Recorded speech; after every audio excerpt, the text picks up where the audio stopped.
If you're dumb or an idiot, or a dumb, stupid idiot who sucks ass, then you might think it's a really good idea to just put out a YouTube hit piece video on somebody that you've done little to no research about and have only the most shallow understanding of as a person. Now, normally I would fall into that category. I would fall into the category of someone who does not know much about this person being Wendigoon, a content creator on YouTube who I do not watch. I have not seen a single video of his, and that's not anything to do with his content or him as a person. It's just I like watching funny Let's Play videos. That's pretty much all I I like to laugh. I don't like to learn about depressing, horrible things, as much as that might be a surprise to people who follow my, horror work. Now, I do listen to Creepcast from time to time. I skip particularly long episodes, and I skip episodes early if I am not into the story. But I do like to find out, what is the million view channel saying about creepypasta today. Like, this is the podcast that is going to form the opinions of an entire generation of new readers to creepypasta. So I kind of want to keep up with what's going on. I want to know what's being said. I want to know what the likes and dislikes are, what the opinions are of the audience, things like that. So I do kind of follow the podcast, but not religiously. And I know that would be an affront to Wendigoon, who's a very religious person. Speaking of religion, did you know that Wendigoon is just a complete religious nut job? He's a zealot. He's a gun nut. He's a fascist. He's a racist. He's all of these things, all of these alt-right scary things, because some people have said so. Some people who have not done any research into this man or his past, and have just decided on a whim to take a shot at this dude and say, you know what? Religious, hangs out with some people who are on the right. This man must be everything wrong with the world. Now, I don't know if Wendigoon still holds some of his old opinions, but if these people had done, I guess, any research at all into this dude, then they would have seen that they were flat fucking wrong. Except about the gun nut part. The man is a gun nut. But that's well within his rights, and I don't know what the fuck the problem is with that. I mean, as far as I know, the dude's getting them legally. As far as I know, the dude's being safe with them. As far as I know, he hasn't shot anybody. I'm not sure what the issue is at that point.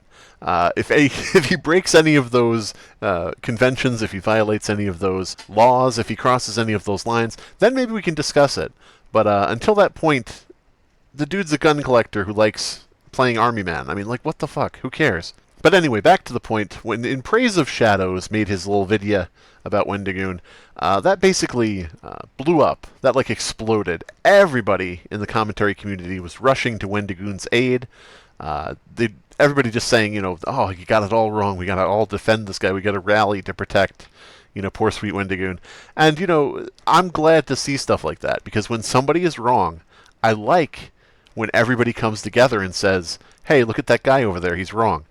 So I enjoyed that. I enjoyed that very much. But I also wanted to make sure that In Praise of Shadows was wrong. I wanted to check for myself. I wanted to actually know if In Praise of Shadows was legitimately wrong.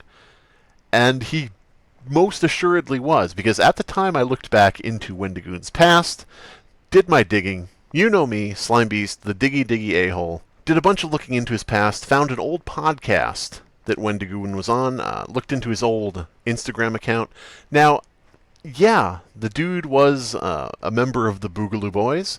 Yes, he did have a meme page on Instagram, which was sort of like a way to sort of engage with people and bring them into the, concepts and ideas of the Boogaloo Boy mythos, their whole thing they got going on. But what you will find, if you look back at the evidence of what was going on at the time, you will find anti-racist content on his Instagram. You will find anti-police content on his Instagram. When listening to the podcast, you will find those same types of sentiments. You'll find anti-Trump sentiments. Yeah. You actually voted for Donald Trump then? I did. Yeah, okay. I did. I won't do it again. No, it's okay, man. But we've all had our own problems. Fool me once, Fucking statist. Fuck you. Yeah, I'll take that. On that solid floor still, you go ahead, Seaburn. What got you thinking? You'll find pro-Antifa sentiments. We reached out to their Instagram page and messaged them. And they left us on scene, and it was sketchy as shit. Yeah, they didn't respond. We're like, hey, we're fighting for the same thing. Just, stand next to us through this, and, we can fucking... Because, I couldn't imagine the actual message that would send if you had, like, people right in front, like a bunch of fucking bumfuck rednecks, like, joined arms with a bunch of, black mask-clad Antifa people, like a bunch of skinny rednecks.